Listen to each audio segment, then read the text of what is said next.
আমি রান্না করতে পারি, আই ক্যান কুক। আমি রান্না করতে পারতাম, আই কুড কুক। আমার রান্না করা উচিত, আই শুড কুক। আমি অবশ্যই রান্না করব, আই মাস্ট কুক। আমি হয়তো রান্না করি, আই মে কুক। আমি হয়তো রান্না করতাম, আই মাইট কুক। আমার রান্না করার কথা আছে, I am suppose to cook. আমার রান্না করার সম্ভাবনা আছে, I am likely to cook. আমার বরং রান্না করা ভালো, আই হ্যাড বেটার কুক। আমার রান্না করতে হবে, আই হ্যাভ টু কুক। আমার রান্না করতে হয়, আই অ্যাম টু কুক। আমি রান্না করব ভাবছি, আই থিংক অফ কুকিং। আমার রান্না করার অনুমতি রয়েছে, I am allowed to cook. আমি রান্না করে অবস্থা এই তো, I am about to cook. আমি রান্না করতে যাচ্ছি, I am going to cook.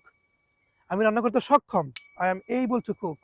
আমার রান্না করা উচিত, আই শুড কুক। আমি তো ভাই রান্না করাতে বুঝাইলাম। আপনার কি করা উচিত আপনি বলেন, ভাই আমার ভিডিও তৈরি করা উচিত, I should make video. Going হবে না, আই শুড ওয়েন্ট হবে না, আই শুড গন হবে না। সেক্ষেত্রে আমার যাওয়া উচিত ছিল, আপনি বলতে পারেন I should have gone.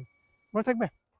So my dear friends, এই মোডাল ভার্বগুলোকে আপনি যদি দ্রুত পেরে থাকেন অবশ্যই কমেন্টে জানাবেন।